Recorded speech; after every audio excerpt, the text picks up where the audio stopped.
Episode की शुरुआत में अलारिक, अलेना और डेमन उसी लॉकवुड केव में होते हैं जहां मेसन डेमन को ले गया था। अलेना और अलारिक देखते हैं कि केव की दीवारों पर कुछ पेंटिंग्स बनी हैं। अलारिक बताता है कि वहां वेयरवुल्व्स के बारे में लिखा है। अलेना कहती है कि पर लॉकवुड्स तो 1800 के टाइम के अराउंड मिस्टिक फॉल्स आए थे, बाकी की फाउंडिंग फैमिलीज के साथ। अलारिक कहता है कि उसको लॉकवुड्स का तो नहीं पता, पर वो केव पर बनी ड्राइंग्स हजारों साल पुरानी हैं, यानी कि वेयरवुल्व्स काफी टाइम पहले से ही मिस्टिक फॉल्स में थे। इसके बाद अलारिक अलेना को एक दूसरी वॉल दिखाता है जिस पर वाइकिंग्स की भाषा रूनिक में कुछ नाम लिखे होते हैं, निकलाउस, अलाइजा और रेबेका। फिर हम टाइमलाइन में 1000 साल पीछे जाते हैं और एक फ्लैशबैक देखते हैं जिसमें रेबेका वो नाम उस केव की दीवार पर एक ब्लेड से कार्व कर रही होती है। क्लाउस उसके पास आता है और कहता है कि उनके पिता को रेबेका का ऐसे ब्लेड यूज करना अच्छा नहीं लगेगा क्योंकि रेबेका एक लड़की है।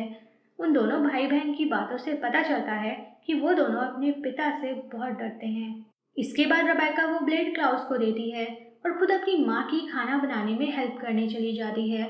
क्लाउस का हाथ उस ब्लेड से हल्का सा कट जाता है, लेकिन उसका वुंड हील नहीं होता, यानी कि ये फ्लैशबैक तब का है जब क्लाउस और रेबेका ह्यूमन थे। प्रेजेंट टाइमलाइन में अलेना को लगता है कि उस दीवार पर उन नाम का होना क्लाउस की एक और फेक स्टोरी हो सकती है, जैसे उसने the sun and the moon curse की फेक स्टोरी बनाई थी। अलारी कहता है कि पहले उसको भी यही लगा था, पर फिर उसने उस केव वॉल पर एक और नाम देखा, माइकल। अलारिक और डेमन ने फिगर आउट कर लिया है कि माइकल पापा ओरिजिनल है, यानी कि एलाइजा और रेबेका का पिता। अलारिक उन केव वॉल्स की कुछ पिक्स खींच लेता है ताकि बाद में वो लोग उन पिक्स को स्टडी कर सकें। अलारिक के घर पर वो तीनों उन पिक्स को और उस दीवार पर लिखी स्टोरीज को समझने की कोशिश करते हैं। तभी अलेना को एक आइडिया आता है कि वो सीधा रेबेका के पास जाके उससे ओरिजिनल्स की स्टोरी पूछेगी। और अलेना यही करती है। वो रेबेका के पास जाती है और उसको वो पिक्स दिखाती है और उससे पूछती है कि क्लाउस और रेबेका हजारों सालों से अपने पिता माइकल से क्यों भाग रहे हैं। वो दोनों अपने पिता से इतना क्यों डरते हैं। अलेना कहती है कि अगर रेबेका उसको सच नहीं बताएगी तो अलेना और उसके फ्रेंड्स माइकल को फ्री कर देंगे। उन लोगों को पता है कि माइकल कहाँ लॉक्ड है। रेबेका कहती है कि अगर उन लोगों ने माइकल को आज़ाद किया तो वो सब कुछ बर्बाद कर देगा and Alena will regret her decision. फिर हम एक और 1000 साल पुराना फ्लैशबैक देखते हैं। क्लाउस और अलाइजा स्वॉर्ड फाइटिंग प्रैक्टिस कर रहे होते हैं। रेबेका और उनका छोटा भाई हेनरिक भी वहाँ पर होते हैं। क्लाउस अलाइजा को हरा देता है। वो सारे सिबलिंग्स एक साथ बहुत खुश लग रहे होते हैं। तभी वहाँ पर उनके माता पिता माइकल और एस्टर आते हैं। माइकल को ये बात अच्छी नहीं लगती कि वो ऐसे मजाक मजाक में लड़ रहे थे, क्योंकि अपनी तलवारों का इस्तेमाल उनको अपने सर्वाइवल के लिए करना चाहिए, ना कि एंटरटेनमेंट के लिए। माइकल क्लाउस से खुद तलवार से लड़ने लगता है और उसको इजीली हरा देता है और फिर क्लाउस को ताना मारता है कि क्लाउस कितना कमजोर है और अब तक पता नहीं कैसे सरवाइव कर पाया है। प्रेजेंट टाइमलाइन में अलारिक उन पिक्स को फिगर आउट करने की कोशिश करता है। वो उन केव वॉल्स पर बने अलग अलग सिंबल्स को मार्क करता है। अलेना भी वहीं पर होती है। तभी उसको रेबेका का मैसेज आता है और रेबेका उसको बात करने के लिए साल्वाटोर बोर्डिंग हाउस बुलाती है, जहाँ रेबेका अभी रह रही है। डेमिन सेफिन को चेक करने उन डंजन्स में जाता है, पर सेफिन को देख के लगता है कि इस बार लेक्सी का प्लान काम नहीं करेगा, क्योंकि सेफिन ने ऑलरेडी गिव अप कर दिया है। वो अपनी ह्यूमैनिटी टर्न ऑन करना ही नहीं चाहता है। डेमिन डिसाइड करता है कि अब वो सेफिन पर अपना प्लान आजमाएगा और इसे वो सेफिन की चेन्स खोल देता है और उसको अपने साथ ड्रिंक करने के लिए ले जाता है ताकि वो दोनों भाई बॉन्ड कर सकें। साल्वाटोर बोर्डिंग हाउस में रेबेका ने कुछ लड़कियों को कुछ ड्रेसेस मॉडल करने के लिए कंपेल कर रखा होता है। वो अलेना को उनमें से एक ड्रेस पिक करने को कहती है जिसको Rebecca home coming dance party पर पहनेगी। अलेना कहती है कि वो वहाँ रेबेका को शॉपिंग करवाने नहीं आई, बल्कि माइकल के बारे में जानने आई है। रेबेका एक लड़की को पकड़ लेती है और अलेना को धमकी देती है कि अगर अलेना ने एक ड्रेस पिक नहीं करी तो रेबेका उस लड़की को मार देगी। डर के मारे अलेना रेड ड्रेस चूज कर लेती है। फिर रेबेका उन लड़कियों को वहाँ से जाने को कहती है और अलेना को कहती है कि रेबेका अलेना को अपनी स्टोरी अपनी टर्म्स पर बताएगी और उतना ही बताएगी जितना रेबेका को सही लगेगा। अलारिक बॉनी को वो ओरिजिनल विश वाला नेकलेस लेके अपने घर आने को कहता है। बॉनी वो नेकलेस लेके उसके घर आ जाती है। वो कहती है कि वो नेकलेस डिस्ट्रॉय ही नहीं हो रहा है। अलारिक बॉनी से जेरमी के बिहेवियर के लिए माफ़ी मांगता है कि जेरमी को बॉनी के साथ ऐसे चीट नहीं करना चाहिए था। वो ये भी कहता है कि जेरमी अभी नादान है, इसलिए उसने ऐसी गलती करी। फिर अलारिक बॉनी को एक पिक दिखाता है जिस पर वैसा ही सिंबल बना होता है जैसे उस नेकलेस पर बना है। अलारिक कहता है कि वो सिंबल उस दीवार पर कई जगह बना हुआ था, तो अलारिक ये फिगर आउट करना चाहता था कि उस सिंबल का मतलब क्या है, पर अब उसको समझ आ गया है कि उस सिंबल का मतलब विच है। रेबेका लेना को अपनी फैमिली की स्टोरी सुनाती है। माइकल और एस्टर पहले कहीं और रहते थे, लेकिन उनके होमलैंड में एक प्लेग फैल गया था, जिस वजह से उन्होंने अपनी एक बच्ची को भी खो दिया था।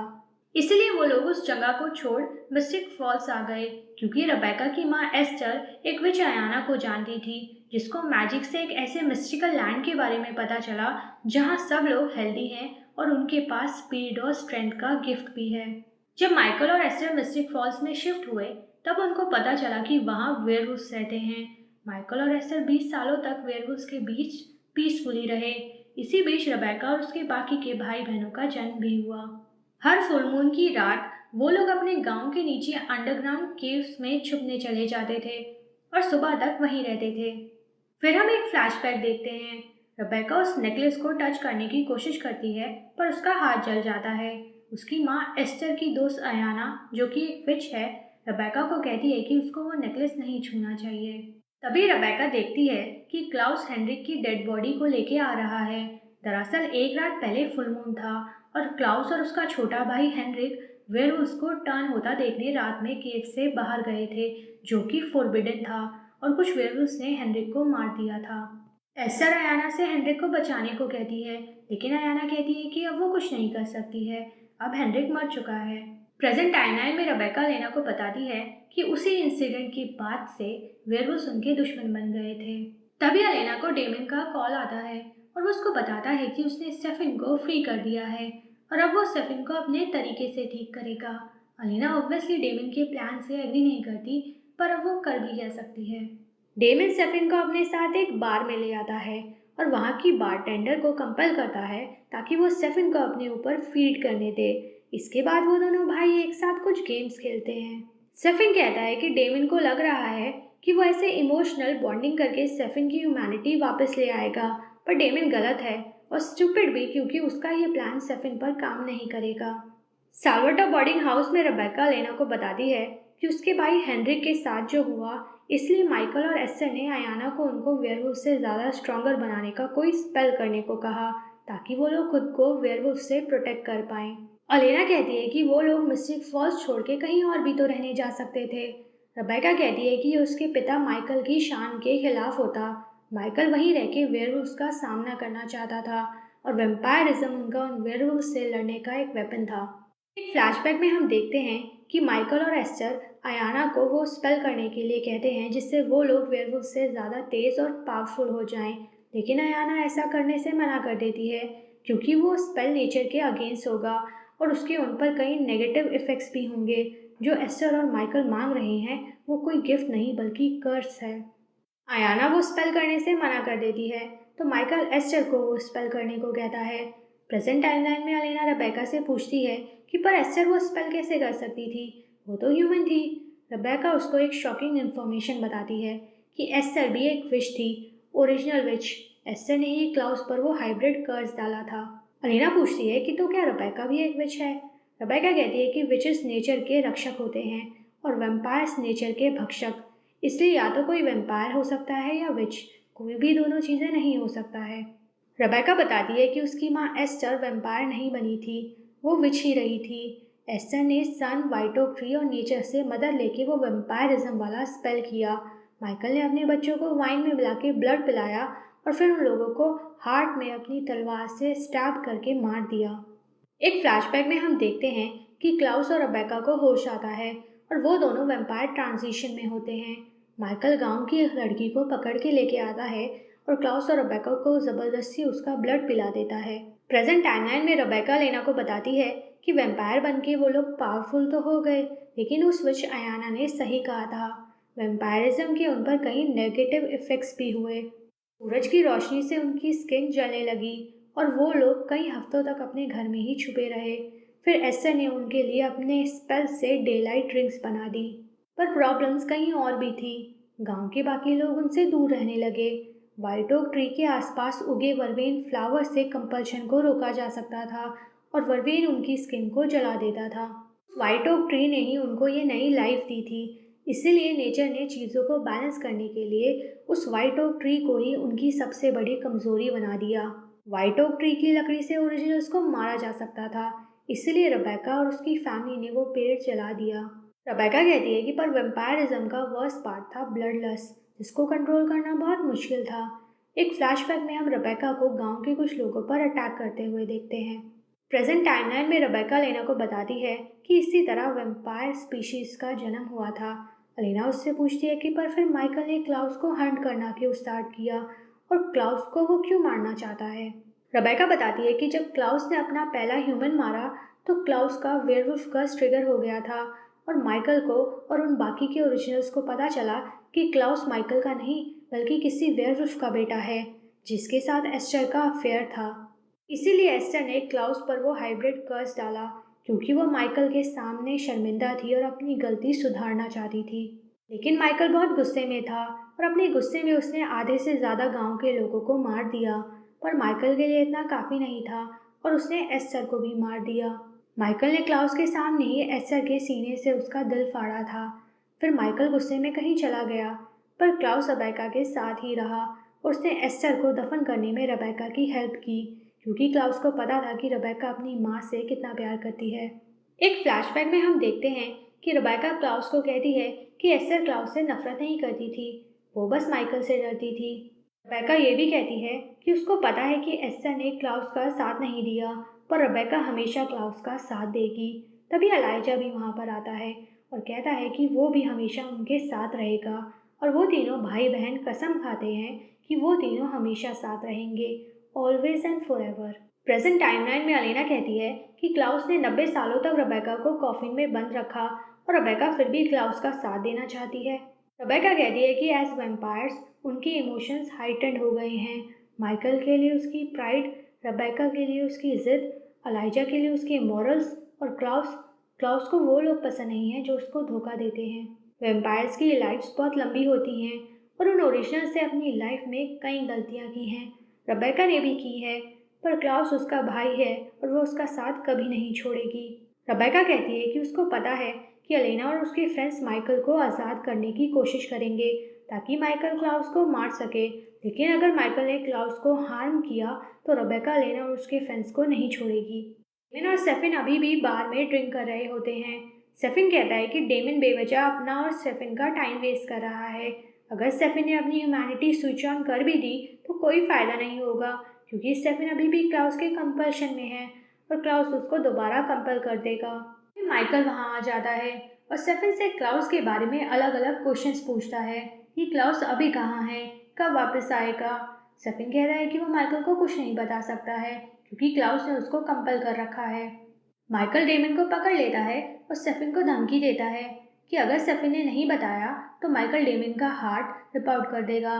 डेमन कहता है कि स्टेफिन की ह्यूमैनिटी स्विच ऑफ है और अगर माइकल ने डेविन को मारा भी तो स्टेफिन को कुछ फर्क नहीं पड़ेगा। माइकल स्टेफिन से पूछता है कि क्या क्लाउस और स्टेफिन का लिंक इतना स्ट्रांग है कि स्टेफिन को अपने भाई की भी परवाह नहीं है।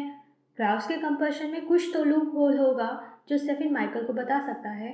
माइकल डेविन को मारने ही वाला होता है कि स्टेफिन उसको कहता है कि वो क्लाउस को वापस मिस्टिक फॉल्स बुला सकता है।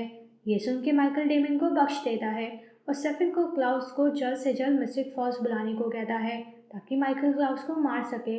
अगर स्टेफिन फेल हुआ तो माइकल दोनों साल्वाटोर ब्रदर्स को मार देगा। अलेना, बॉनी और अलारिक उसी केव में होते हैं।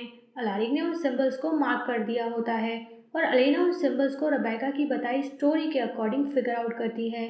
वो कहती है कि वो सिंबल्स ओरिजिनल्स की कहानी बताते हैं। तभी अलेना एस्टर की स्टोरी नोटिस करती है और उसको एक शॉकिंग इन्फॉर्मेशन पता चलती है। अलेना रेबेका के पास जाती है और उससे पूछती है कि रेबेका को कैसे पता कि एस्टर को माइकल ने मारा था। रेबेका कहती है कि क्लाउस ने उसको ये बात बताई थी। अलेना कहती है कि क्लाउस ने उससे झूठ बोला था।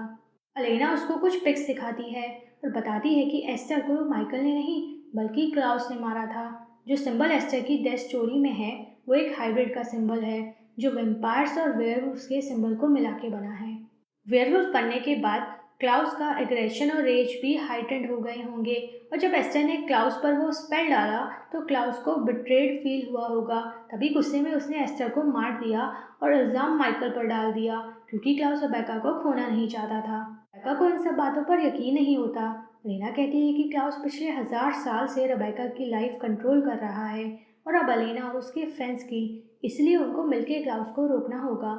रेबेका गुस्से में अलेना को धमकाती है और फिर रोने लगती है। उसको यकीन नहीं हो रहा होता कि क्लाउस इतने सालों से उससे झूठ बोलता आया है।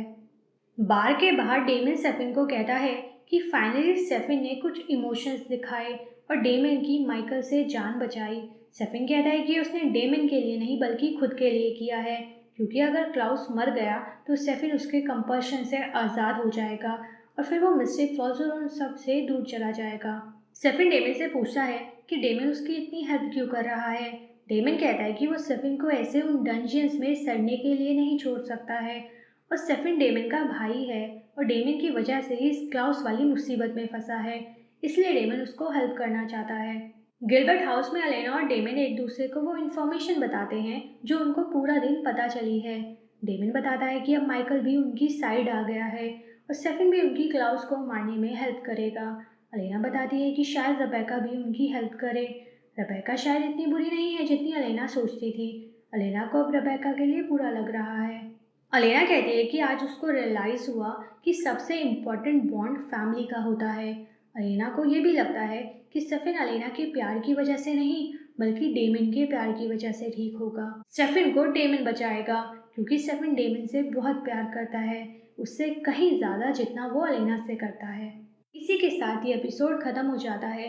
अगर आपको एक्सप्लेनेशन अच्छी लगी हो तो प्लीज़ चैनल को ज़रूर सब्सक्राइब कीजिएगा। Thank you for watching and take care.